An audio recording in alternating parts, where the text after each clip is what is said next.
Hallo und willkommen bei der Schlachtnacht. Unser nächster Kandidat heute ist der Lamborghini Estoque von Motormax. Erstmal habe ich gedacht, oh Gott sei Dank, eine Alternative zu Mondo Motors mit der Zinkpest. Ne? Die Zinkpest bei Mondo Motors hat ja voll zugeschlagen bei dem Modell und das zerbröselt. Ja, leider musste ich aber bei dem Modell auch feststellen, hier stimmt was nicht. Guckt euch mal diese Orangenhaut. Da, jetzt seht ihr es. Richtig rau. Wenn man mit dem Finger rüber geht, dann fühlt man das auch richtig. Für mich sieht das schon aus wie erste Andeutungen auf Zinkpest. Oder auf halt extrem schlechte Lackierung, ne? Und das zieht sich hier komplett durch. Hier auf dem Kofferraumdeckel, Dach, Motorhaube, überall. Und somit ist keine wirkliche Alternative. Er kam jetzt hier auf den Schrott, weil zum einen der Spiegel abgebrochen ist und zum anderen eine Rückenlehne abgefallen ist. Und wahrscheinlich wegen den Lackfehlern. Ich werde die Rohkarosse nicht verkaufen. Die geht bei mir in die Schrottpresse, um mal herauszufinden, ist es denn jetzt Zinkpest oder nicht. In der Schrottpresse kann man das nämlich sofort sehen. Sobald das Ding drückt und es zerbricht wie Porzellan, dann ist es Zinkpest.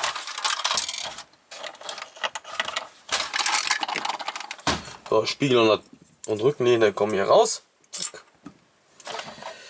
Ja, also Mondo Motors hat den ja auch schon rausgebracht und der ist ja natürlich voll gescheitert. Wobei ich jetzt hier gerade ein bisschen irritiert bin. Ah doch, alles okay. Der Motormax stand hier nur ganz klein drunter.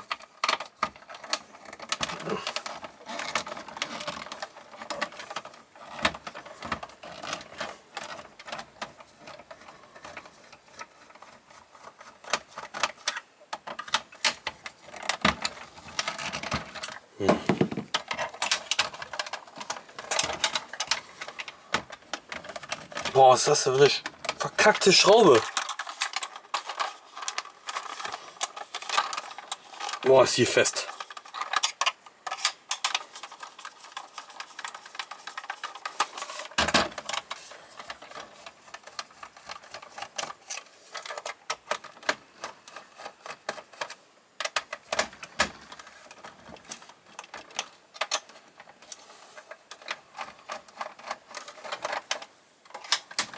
Warum hat der denn so viele Schrauben?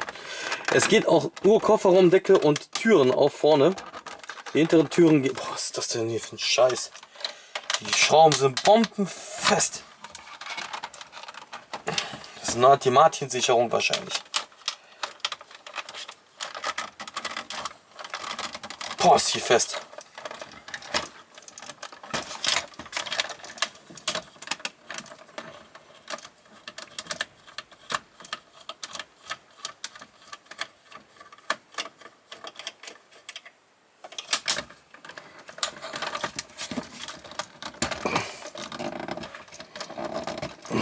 Scheiße.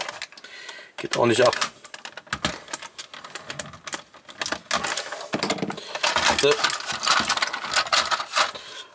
Ich sag euch auch ganz ehrlich, ich habe jetzt auch keine Lust bei so ein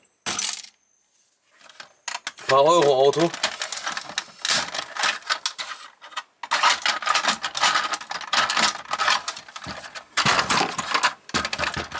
Dafür braucht ihr einen fetten Schraubendreher. Also der Unterboden kostet mich vielleicht ein paar Euros. Und da kann ich mir jetzt nicht erlauben, jetzt eine Stunde lang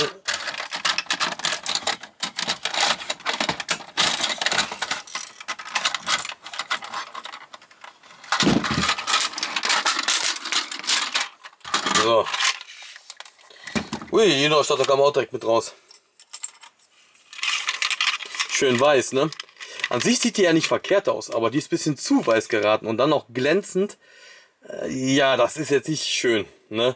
Man hätte hier farbliche Akzente noch setzen müssen. Das haben sie anscheinend völlig vergessen. Gurte sehe ich auch keine. Teppich sehe ich auch keinen. Andere Details sehe ich auch nicht. Sehe die Knöpfe, alles in grau. Da hat leider Motormax ein bisschen geschlampt.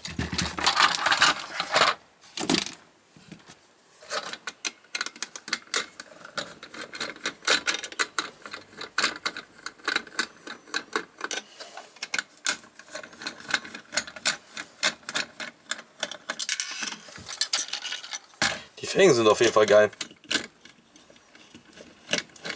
Ja, bekanntlicherweise kann man hier bei dem Modell leider nicht mehr viel retten.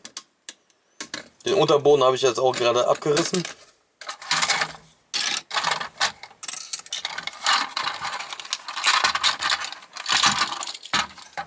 Aber die Felgen sind geil. Schöne Lambo-Felgen. Das für ein kleines Geld.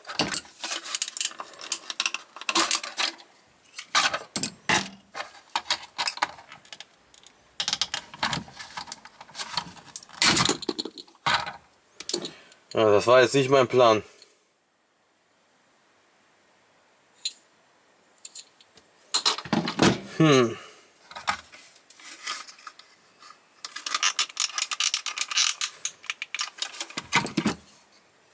Mein Gott, wo hast du... Weg damit. Ja, die Auspuffblende sieht auch noch einigermaßen aus.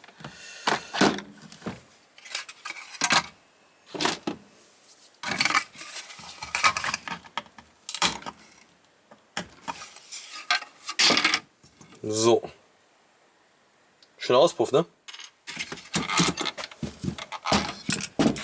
Ja, bald werden wir Auspuffe vermissen. Weil die ganzen Autos ja nur noch Elektroantriebe haben.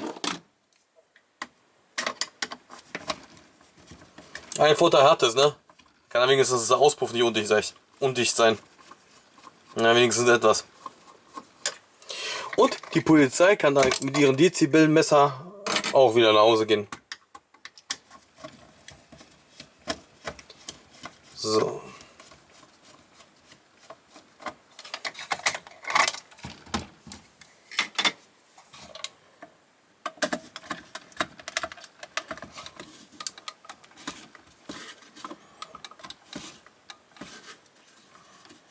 So viele Schrauben für so ein billiges Modell, ne? Der kostet nichts. Also der kostet zwischen 10 Euro und 30. Mehr bitte nicht bezahlen, das ist der nicht wert.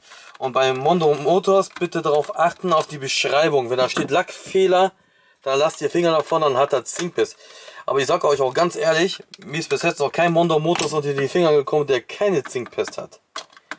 Also die Wahrscheinlichkeit ist hoch, dass die komplette Produktion flöten gegangen ist. Oder nach und nach flöten geht.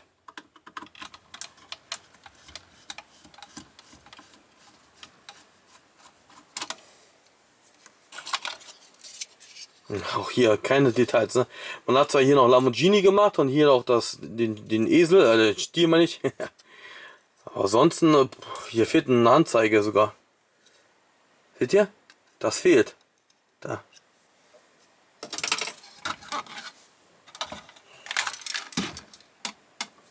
Oh, man kann die Stoßstange abschrauben.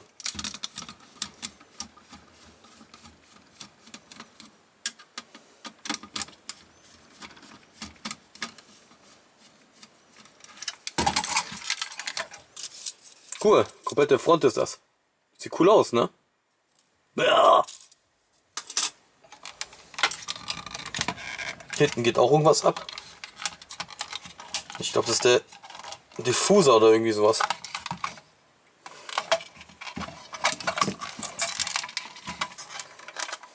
Oh nein.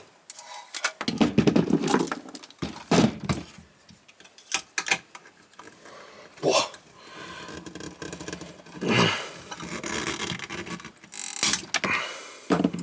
Hat jetzt auch nicht viel gebracht.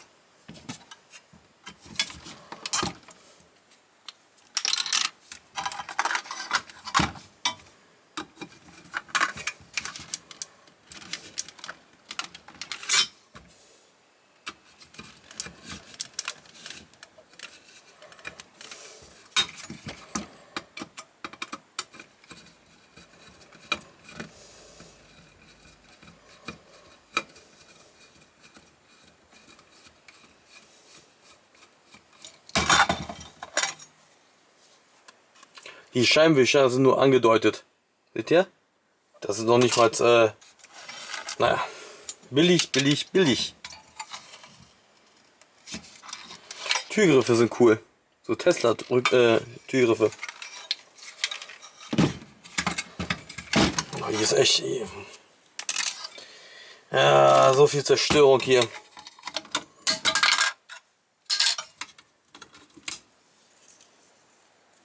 Okay.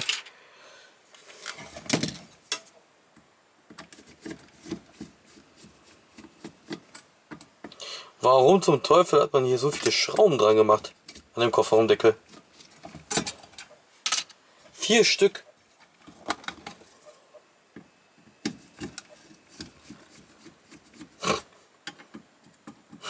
Ich verstehe das nicht, ne? Wie man so viele Schrauben daran machen kann. 8 Schrauben, ne, 4 Schrauben für den Kofferraumdeckel.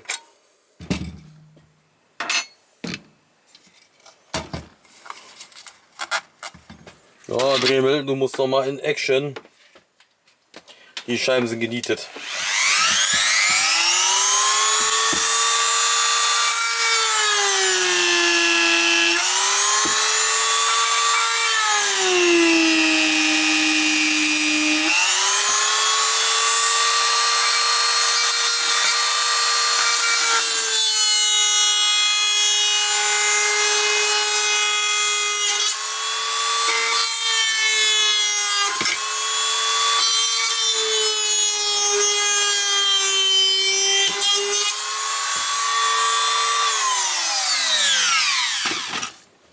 So.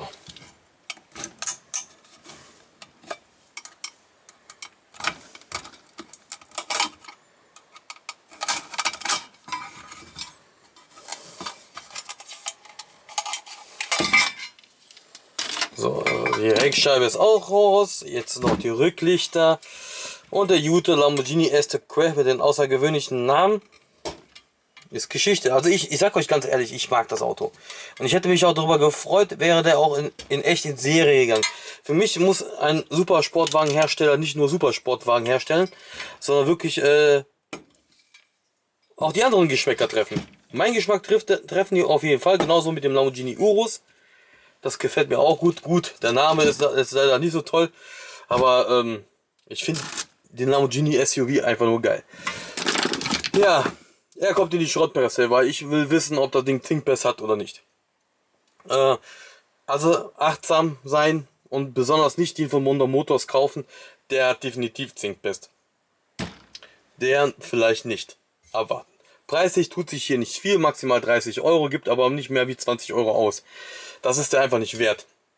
Eine Wertsteigerung wird es von dem Modell auch nicht geben, weil es auch immer wieder Neuauflagen gibt. Also von daher macht ihr nichts falsch, so günstig wie möglich und alles ist tutti. Danke fürs Zugucken.